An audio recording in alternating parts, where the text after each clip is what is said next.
I knew something was wrong before Aubrey touched her wine glass. Thanksgiving dinner should have felt safe. Esther Bailey's dining room glowed with candlelight. The table was crowded with steak, pasta, salad, warm bread, and the kind of family abundance I usually watched from the outside. For once, I wasn't standing over a grill.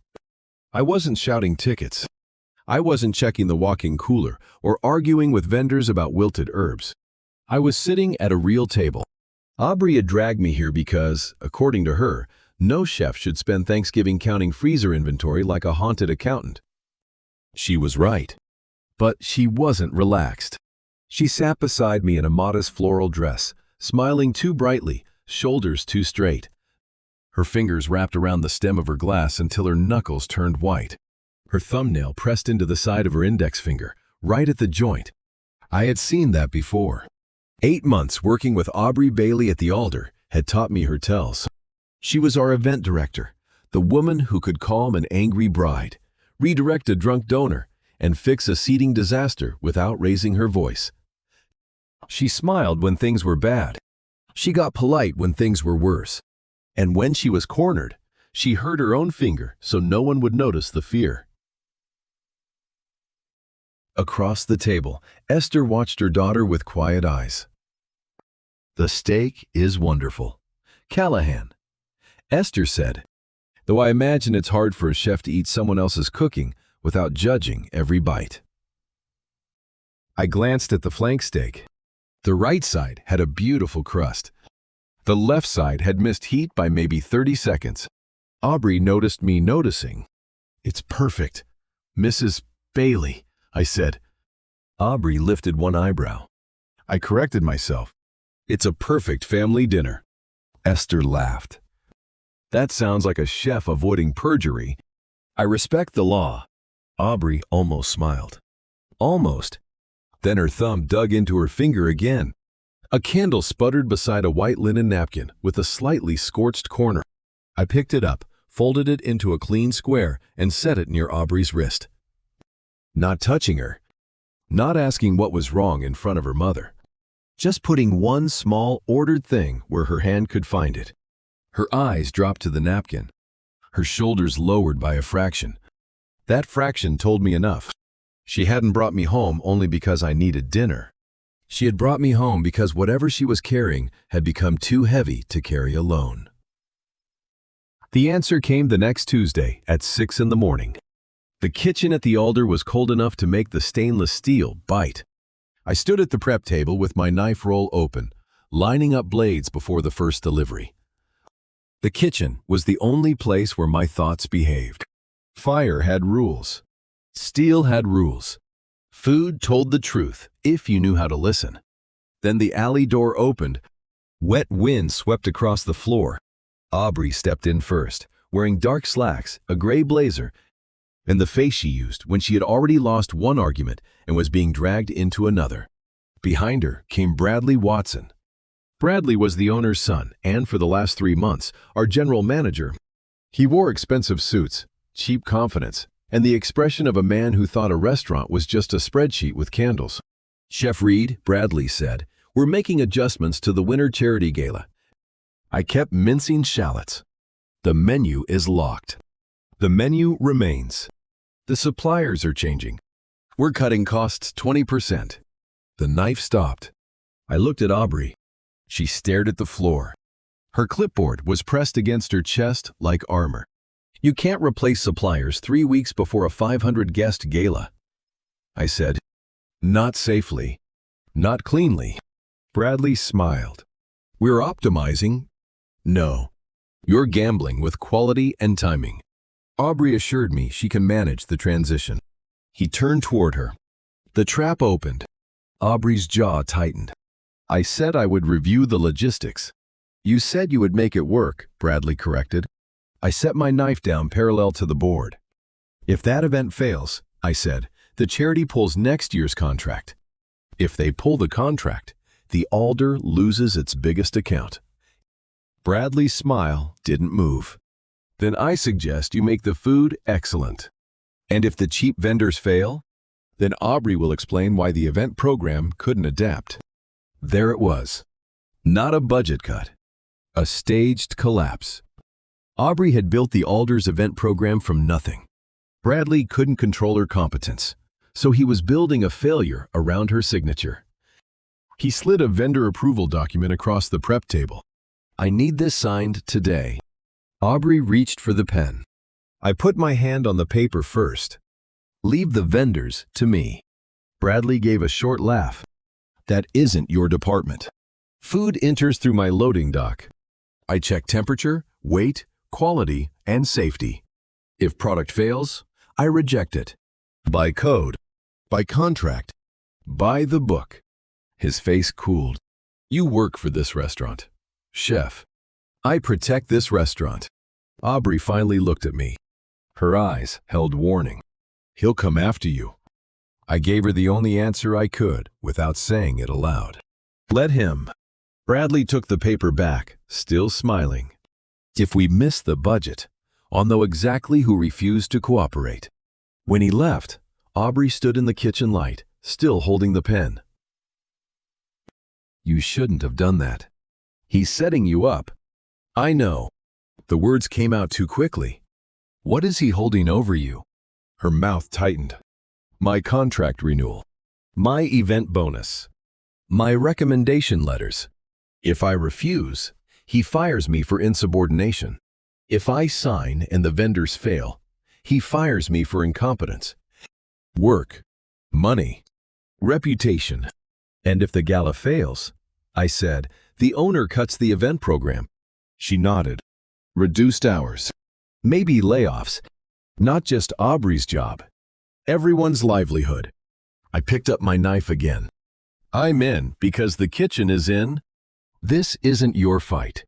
It is when the food becomes the weapon. The first collision came 10 days before the gala. The loading dock was freezing. Gray wind pushed trash against the brick wall, and Bradley's new meat vendor stood beside 3 pallets of tenderloin, looking like he already knew the delivery was bad. I slid a digital probe into the largest cut. The number climbed. 43, 44, 46. I pulled the probe out and wiped it with a sterile swab. Rejected. The driver frowned. Truck ran warm for a few blocks. It's fine. It's out of temperature. Put it in the cooler. It'll come down. No. The kitchen door opened behind me. Bradley stormed out without a coat. What is the problem now? The meat is at 46 degrees. That is our entire protein order. It is also a health code violation. We don't have time to reorder. Then you should have chosen a vendor with a functioning truck. His jaw flexed. Accept it. No. Aubrey stepped onto the dock with her tablet in hand. She looked at the probe, then at the pallets. Chef Reed is the certified food safety manager on duty. She said, if he rejects compromised product, I log it as vendor failure. The contract allows us to revert to a secondary supplier. Bradley turned on her. You're backing him? She tapped the tablet once. I'm documenting compliance. That was Aubrey at her best. No shouting, no begging, just a clean blade of procedure. Bradley looked between us. He had expected fear. He found paperwork. If those plates are empty on gala night, he said, both of you are finished. When he left, Aubrey shivered. I took off my heavy canvas coat and draped it around her shoulders. You'll freeze, she said. I work near fire. That is not a medical argument. It's a chef argument. She pulled the coat tighter. For 1 second, she looked younger than 36. Not immature, just tired of being the strongest person in the room. You didn't have to step in, I said. We worked together. That doesn't mean you stand in the cold for my fight. It was my fight before it was yours.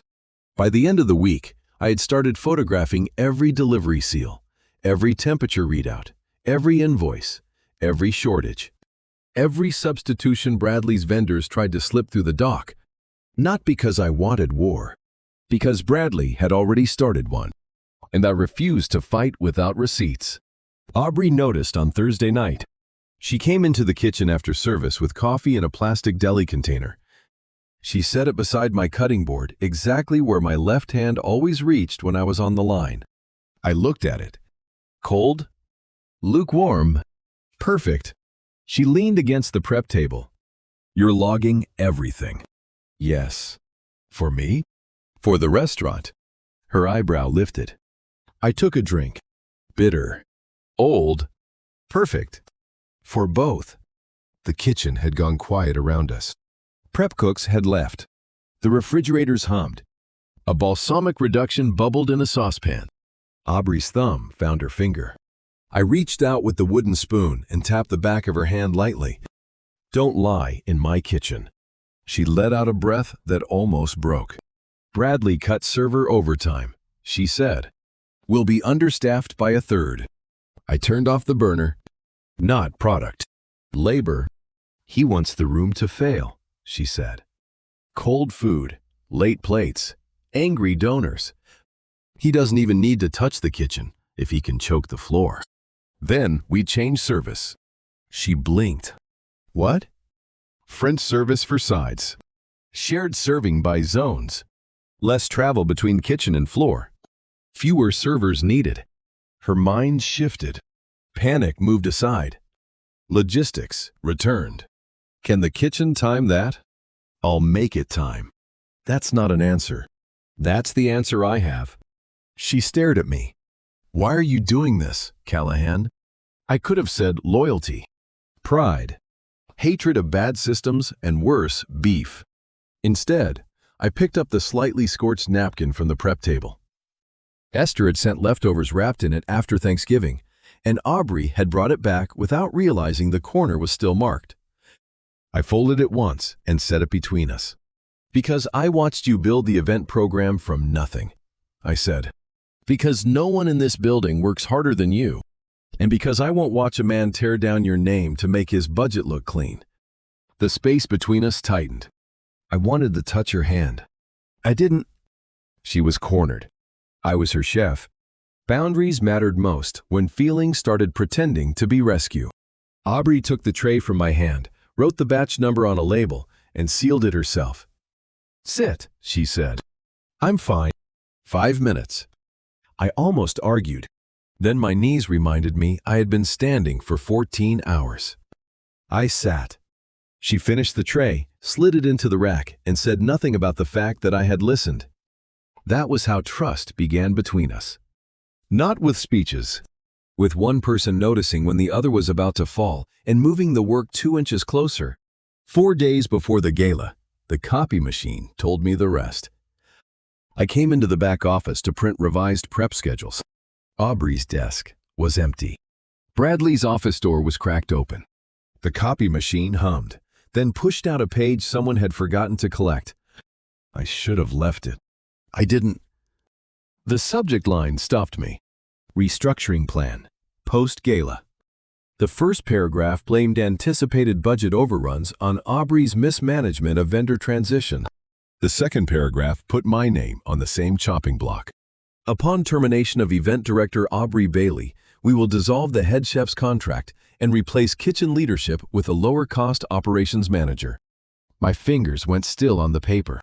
For a strange second, I noticed copier toner had left a black smudge on my thumb. That was what my brain chose to record. Not anger, not fear. Toner. Then the cold clarity came. Bradley wasn't reacting to problems. He was manufacturing them. And he had already written the ending. I folded the page once and slid it into my apron pocket. When Aubrey arrived an hour later, I didn't show it to her. Not yet.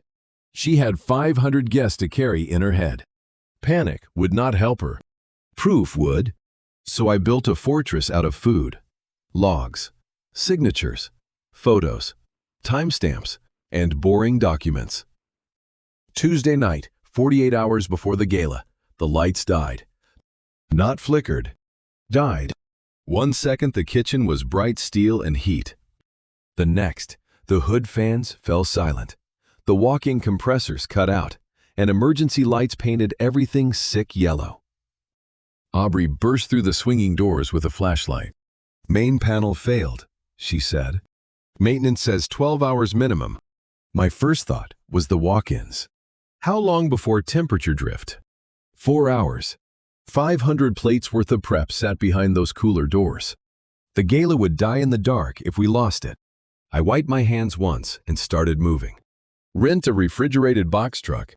Now, we move perishables first. Mateo documents every transfer temperature. Where do we prep? She asked. Every commercial kitchen is booked. Your mother mentioned she still manages the church community kitchen. Aubrey stared at me. The licensed one? Yes. With the old bakery equipment? Yes. That kitchen hasn't handled service this big in years. It has permits, sinks, refrigeration, ovens, and electricity. Better than our dead kitchen. She was already pulling out her phone. I'll call Mom. 2 hours later. Esther Bailey opened the side door of St. Mark's Community Kitchen in a raincoat and slippers, holding a key ring large enough to anchor a ship. She looked at the refrigerated truck humming in the lot, the Cambros stacked on dollies, Mateo with a clipboard, Aubrey with wet hair, and me carrying my knife roll. Then she sighed. I knew that boy was trouble when he complimented my steak too politely. Mrs. Bailey, I said, we need your kitchen. I assumed you weren't here for confession. The church kitchen was old but spotless. Stainless counters, double ovens, industrial sinks, a walk-in cooler that smelled faintly of lemon cleaner, licenses framed near the office door. Current and blessedly boring. Esther turned on the lights. Rules, she said. Log every item. Don't block the fire exit. And if anyone puts a knife in my dish sink, I will become unpleasant. Mateo looked at me. I like her. For 6 hours, that church kitchen became our battlefield. We transferred cold prep under temperature logs. We finished appetizers. We labeled, sealed, stacked, checked, and rechecked. Rain hit the windows. The old ovens groaned, but held heat. Esther moved through the room with tea, clean towels, and the quiet authority of a woman who had fed half the county before Bradley was old enough to ruin a spreadsheet. Near 2 in the morning, I reached for a tray of crostini and missed the edge. Aubrey caught it before it tipped. She looked at my hand. Sit. I'm fine. She took the tray fully. Don't lie in my kitchen. My own words. Thrown back perfectly. I sat on a metal stool because my body betrayed me by agreeing with her. Aubrey sealed the tray, wrote the batch number, then pushed a mug of tea toward me. Steam rose between us. Esther appeared in the doorway, arms crossed over her robe. You've been here for hours. Callahan. We're almost done. You're also pale enough to scare my church ladies. I can drive back. No. There was no drama in her voice. Just a mother's decision. She looked from the rain beating the window to Aubrey's exhausted face, then back to me. You should stay tonight. The room went quiet, in a way kitchens almost never do. The words should have felt practical. A guest room. Bad weather. 3 hours before we had to drive the truck back. But Esther said them with such simple warmth that they slipped past every defense I had. Aubrey's eyes met mine. The guest room is made up, she said. Separate room. Door that sticks. Mom will probably check whether you ate breakfast. Esther nodded. Definitely. The boundary was clear. The choice was mine. No pressure. No debt. No hidden hook. Just shelter. My hand rested around the mug. The tea warmed my fingers. I realized I had been bracing for so long that kindness felt like impact. Okay, I said quietly. Thank you. The guest room smelled like lavender, old books, and clean cotton. I lay on top of the covers in my clothes. My mind still counted trays in the dark. A soft knock came at the door. I sat up. Aubrey stood in the hallway light, holding the slightly scorched white napkin. I found this near the prep sink, she said. I stood and walked to the doorway, staying inside the room. I thought we lost it. She folded it once, slower than necessary. I know about the restructuring email. My chest tightened. How? Mara in HR warned me. She's been forwarding policy changes since Bradley started rewriting job descriptions. He copied her by mistake. Another piece clicked into place. Aubrey had an ally. Not magic. Not luck. A person she had protected once, who was now protecting her back. Why didn't you tell me? I asked. Because you looked like you were holding the whole kitchen up with your shoulders. I almost laughed. Couldn't. She stepped closer, still outside the doorway. Are we already fired? No. Callahan. We're already targeted. That's different. Her thumb moved toward her finger. I reached out slowly, giving her time to pull away, and gently touched the back of her hand. She stopped pressing. I have logs, I said. Photos. Delivery temps. Vendor failures. The copier email. Your service changes. Mateo's transfer records. If Bradley tries to blame you after a perfect gala. We put the whole chain on Richard Watson's desk with the charity board still in the building. Her eyes searched mine. You planned that? I planned for everything. That sounds lonely. It was the softest knife she could have used. I looked down at the napkin in her hand. It is. The truth stood there between us, unadorned. She did not step into the room. I did not step out. Instead, she folded the napkin into a square and held it out. For tomorrow, she said. I took it. Our fingers brushed. A small thing. A clean thing. Enough. Sleep, she said. You too. She smiled faintly. I planned for some things. The gala night was a beautiful machine, built out of exhaustion and spite. 500 guests filled the ballroom. Crystal chandeliers scattered light across white lemons. Donors laughed. Cameras flashed. The charity board moved between tables with careful smiles. In the kitchen, the world narrowed to heat, steel, timing, and breath. I stood at the pass with the scorched napkin tucked near my station. Fire table 12. I called. Root vegetables now. Sauce clean. Wipe the rim. Move. Mateo answered from the line. Table 12 firing. Aubrey appeared at the pass, checked the timing board, then vanished back into the dining room. She moved like she had been made for pressure. Not untouched by it. Better than that. She carried it without letting it spill on anyone else. The French service plan worked.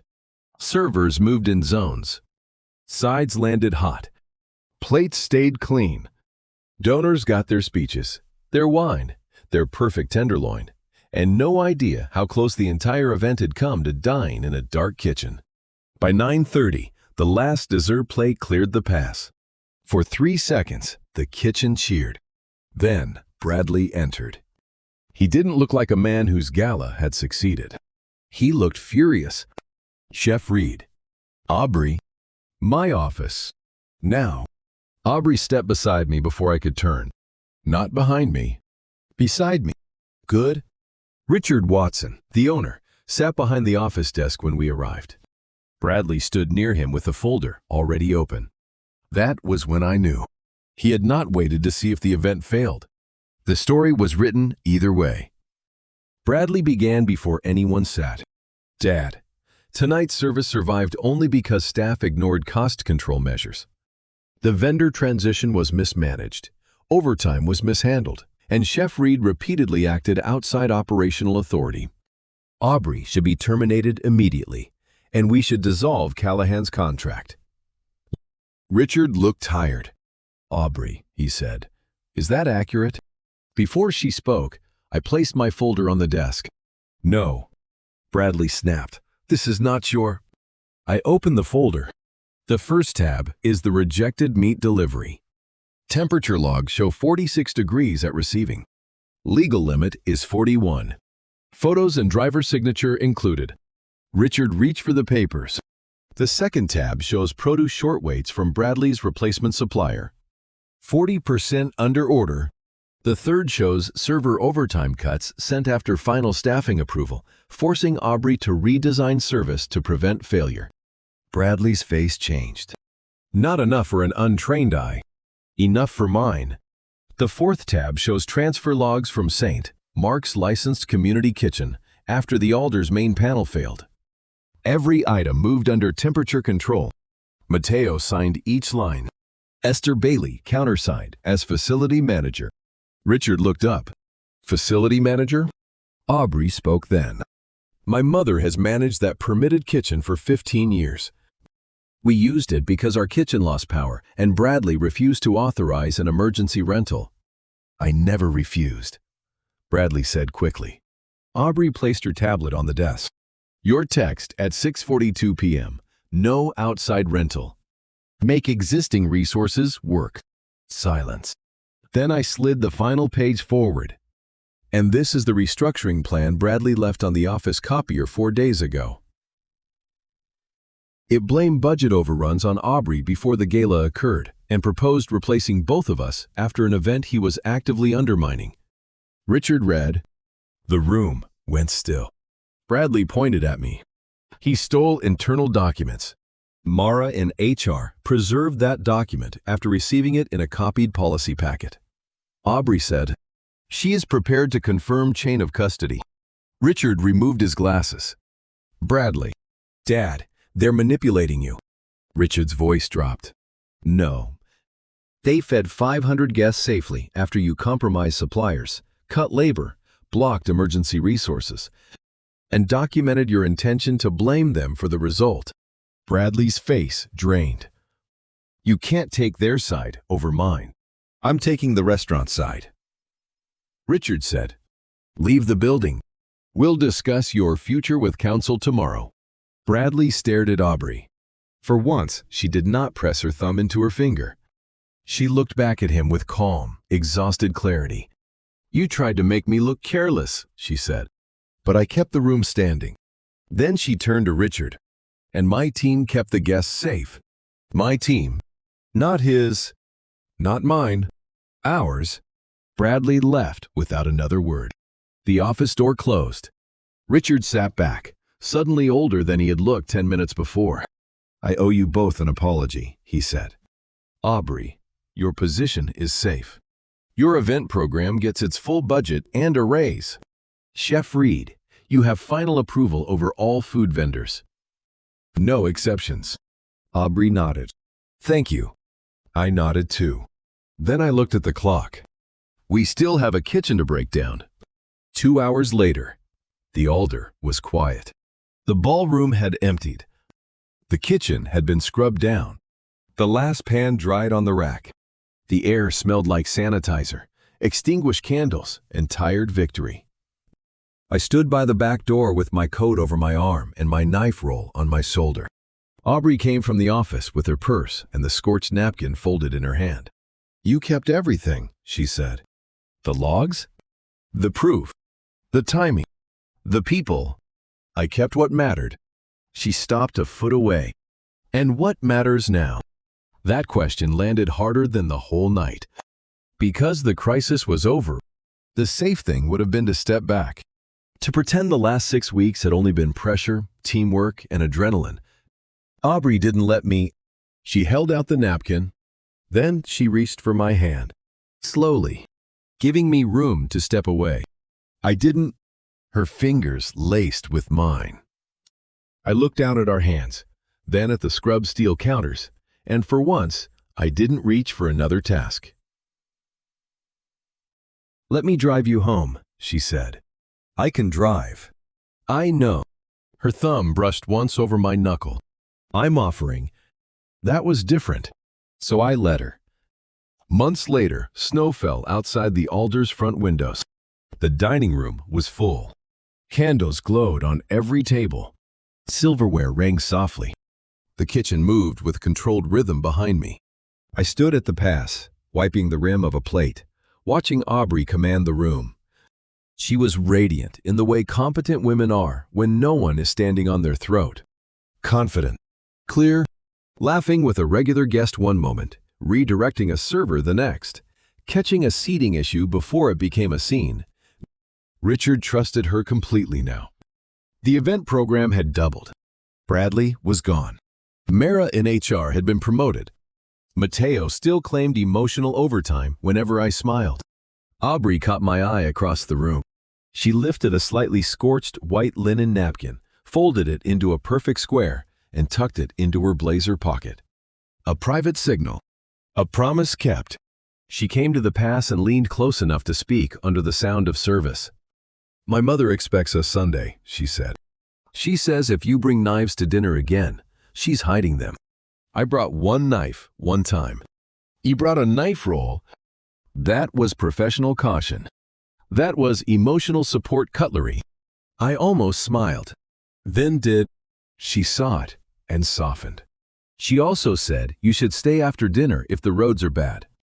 I looked at her. The first time Esther had said those words, I had been too exhausted to understand what they offered. Now I did.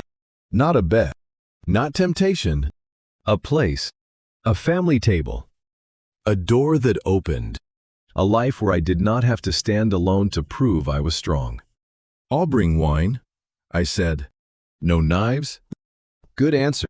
She reached across the stainless edge of the pass and rested her hand briefly against my forearm. Public enough to be real. Quiet enough to be ours. "I'll see you at home tonight," she said. Then she walked back into the dining room like she owned every inch of the light. I turned toward the fire. The line needed me. The plates needed finishing. The kitchen still demanded heat, timing, and precision. But the weight on my shoulders had changed. For years, I believed strength meant being the last one standing. Aubrey taught me something better. Sometimes, strength is letting someone stand beside you, fold the scorched corner clean, and remind you there is still a table waiting after the work is done. The end. Closing thoughts. Core lesson. Integrity is not just refusing to bend the rules. It is protecting the truth with action, proof, and steady courage when someone tries to turn fear into a weapon. Green flag. Healthy love does not trap, pressure, or shrink anyone. It gives both people room to choose freely, stand taller, and become stronger together without losing their dignity. Like plus subscribe. Please like and subscribe so we can share more stories like this.